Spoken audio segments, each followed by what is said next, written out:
As Wink Investigates first reported, a then LCSO deputy named Michael Soto was off duty when he was pulled over for speeding and arrested for DUI.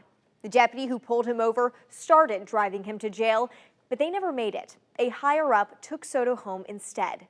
We now know there are at least 3 sides to this situation.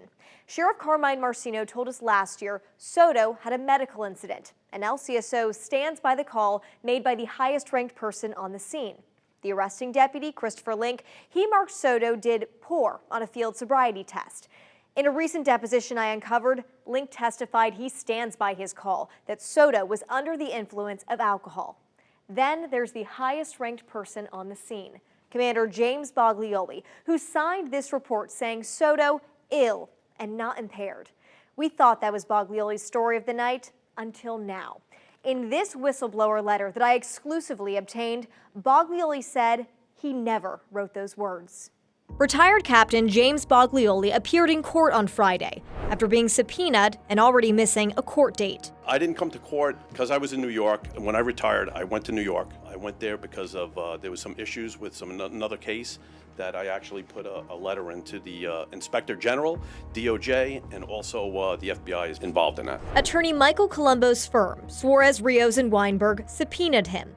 Colombo represents a man charged in a separate DUI, but the argument he makes pertains to what happened the night of Soto's arrest. Now, you were subpoenaed specifically as it relates to the Soto matter. Is that the same matter we're talking about? Yes, sir. What was the letter you sent to the Department of Justice? It was a whistleblower letter. The copy I exclusively obtained is addressed to the Inspector General. The story Baglioli detailed lines up with what then Deputy Christopher Link, who arrested Soto, said when Colombo deposed him, a story I first broke last month. I asked Colombo to read part of the deposition to me. Did you smell anything on him when you got to him? And Link's response was yes. My next question was, all right, well, tell me what you smelled. Alcohol.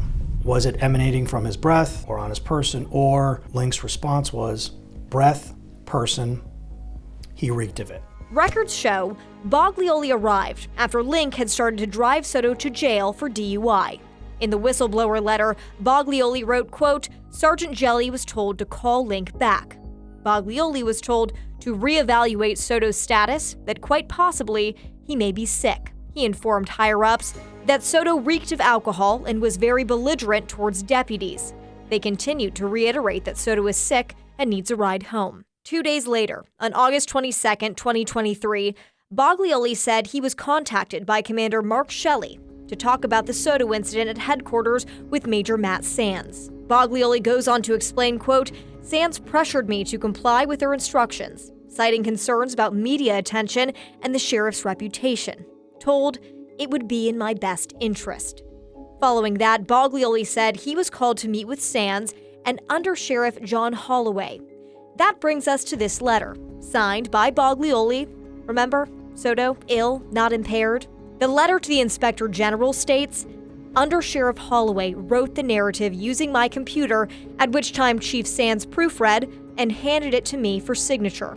I want to emphasize that my actions were taken under duress, and I feel conflicted about the implications of the report that was produced.